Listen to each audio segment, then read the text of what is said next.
An instrument's mapping is completely customizable from the Mapping tab. You can map the articulations however you want and save it as a preset, or even overwrite the default mapping. I'll walk you through each of the controls. So in the main area of the panel, you have a scrollable list of all the instrument's articulations.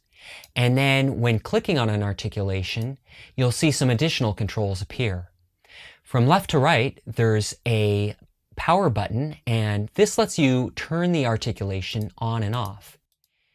And as you'll notice, all the enabled articulations stick to the top of the list, and any unmapped articulations will be at the very bottom of the list. So let me turn those back on really quickly. And then next you have the name of the articulation, and then the key that it's mapped to. Now you can turn on this L/R button, and what that does is map the articulation's left and right hits to two separate keys instead of having it on just one key and letting the instrument automatically switch between left and right hits. You can change the key that it's mapped to by dragging, clicking and dragging on the note name, or you can click on the keyboard icon right here, this button, and that enables a MIDI learn mode. And then you can press the key on your keyboard and it'll map the articulation to that key. Or you can even press two keys and that will turn on the separate left and right hit option and map it to those two separate keys. Next, let's look at the options panel right here, starting with the Select via MIDI button. When that's enabled, all that does is automatically select the articulations that you play on your keyboard. That makes it really fast to jump between the different articulations on the list without having to manually scroll through it and find it. Then there's the Aftertouch Learn mode. What that lets you do is use the Aftertouch on your keyboard to quickly assign the currently selected articulation to that key.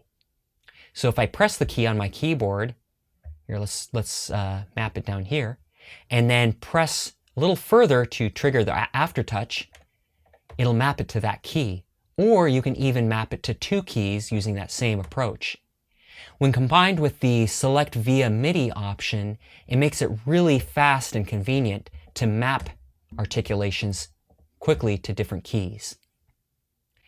Then there's a Mapping Actions drop-down menu right below, and that has everything from options to initialize the mapping, which is to completely clear everything, reset everything to its defaults, as well as disabling or enabling all the articulations, auto-mapping all the articulations, whether that's chromatically or just to the white keys only, and then lastly, a few advanced options like swapping the left and right keys or removing the gaps in your mapping.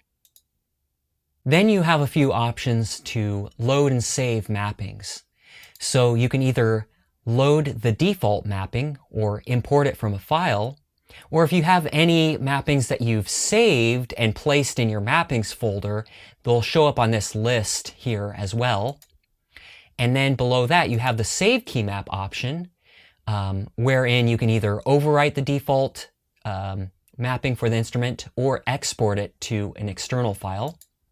And then finally, there is this option right here to rescan all the keymap mapping files that are placed in your keymap folders.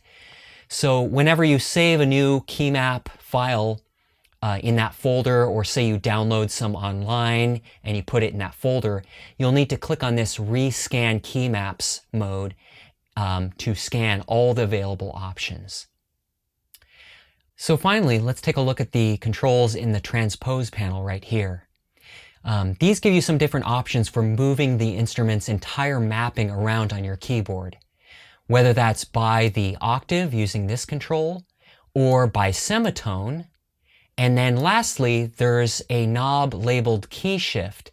And what this does is it moves anything mapped to a white key to another adjacent white key, and then anything mapped to a black key to another black key.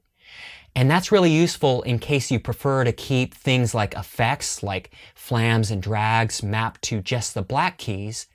and then all the other main articulations on white keys, because it will allow you to shift the mapping around and preserve the articulations that you have mapped to white keys versus black keys.